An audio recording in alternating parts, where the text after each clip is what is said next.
And today, the truth that we have to share with you is difficult and quite tragic. Our intent in sharing information about the incident at this time is not to place blame or to necessarily explain what occurred. There are outstanding questions that we do not know the answers to. There's still an investigation to be done that, as explained earlier, we do not conduct in order to ensure that it is fair and impartial. We will only share information that we believe to be factually accurate as we know it at this time.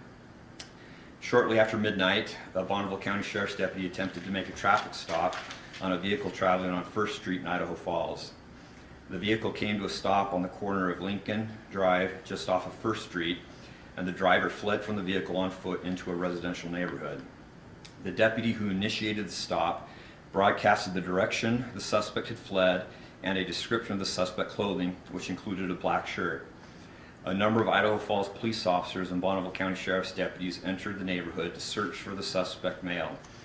While searching the area, a resident on Holbrook told police officers that they had seen the suspect run through their yard and that they believed the suspect had a gun. The officer who spoke with the resident broadcasted the information to the other law enforcement personnel in the area searching for the suspect. Also, while searching the area, an Idaho Falls police officer spoke with a different resident on the corner of Lincoln Drive and Syringa Drive. The officer spoke briefly with the resident and informed him that the law enforcement officers were looking for a person that had fled from a traffic stop and that officers and deputies would be in the area for some time. During this time, law enforcement personnel were able to identify the suspect and found that he had multiple warrants for his arrest, including felony battery on an officer and 2 failure to appear warrants with original charges of resisting and obstructing arrest and providing false information to law enforcement. The suspect also had a history of violent interactions with law enforcement. A passenger had been in the suspect vehicle at the time the traffic stop was initiated and remained in the vehicle to speak with law enforcement. The passenger showed law enforcement personnel a message they had received from the suspect, sharing his GPS location with the passenger. Law enforcement personnel utilized this GPS location to determine the location of the suspect, which showed him to be in the backyard of a residence on the corner of Lincoln Drive and Syringa Drive. Linden Drive and Syringa Drive. Officers and deputies surrounded the residence and backyard in order to prevent the suspect from fleeing.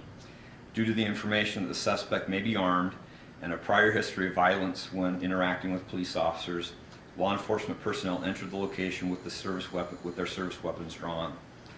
Officers heard yelling and approached the backyard where they encountered a man wearing a black shirt armed with a firearm. Officers gave instructions for the man to drop the gun. We do not currently have the answers as to what exactly occurred during these moments.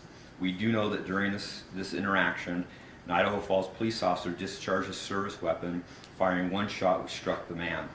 Officers attempted life-saving measures, but they were unsuccessful.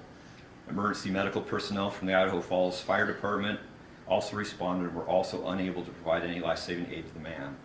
Ultimately, officers and deputies determined that the man that had been shot was not the suspect male, but was actually the resident of the address. I just want to make it clear that the person that was shot was not a suspect of any crime and was not the suspect that had fled, was not the suspect we were looking for.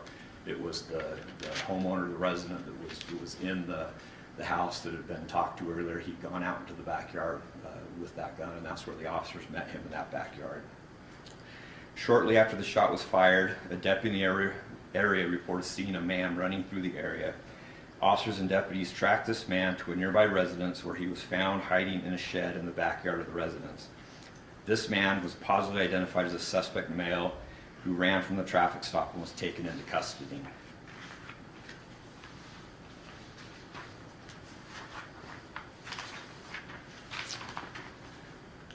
The traffic stop was initiated at approximately 12:03 a.m. The entire incident, including the search, various interactions described above, the shooting, and the arrest occurred within approximately 20 minutes. The Idaho Falls police officer who discharged his service weapon has been placed on administrative leave, which is our standard procedure per our policy. He was wearing an department-issued body camera, which was activated during the time period that the shooting occurred. This body camera footage, along with all other body camera or car camera footage from officers on scene during any part of the incident, is in the process of being given to the Eastern Idaho Critical Incident Task Force. At this time, IPD will not be releasing the names of the individual involved. This is both to allow the Eastern Idaho Critical Task Force time to conduct necessary interviews with those involved, as well as to allow the family of the deceased time to make family notifications and begin the process that they need to occur. Early this morning through the day, I've spoken with the family of the deceased. They have asked that I convey their wishes to not be contacted by media at this time. They and I ask that their desire for privacy be respected. They're not words to express how heavy our hearts are today. The situation is devastatingly tragic for all involved. It's tragic for the deceased and his family and everyone who was involved. It's tragic for the officer that was in that situation and did what he thought he needed to do, and the officer's family. It's just tragic for everyone that was involved in this. We do want to express our thanks to the Idaho Falls Fire Department and Law Enforcement Chaplaincy of Idaho for responding to the incident and offering their support.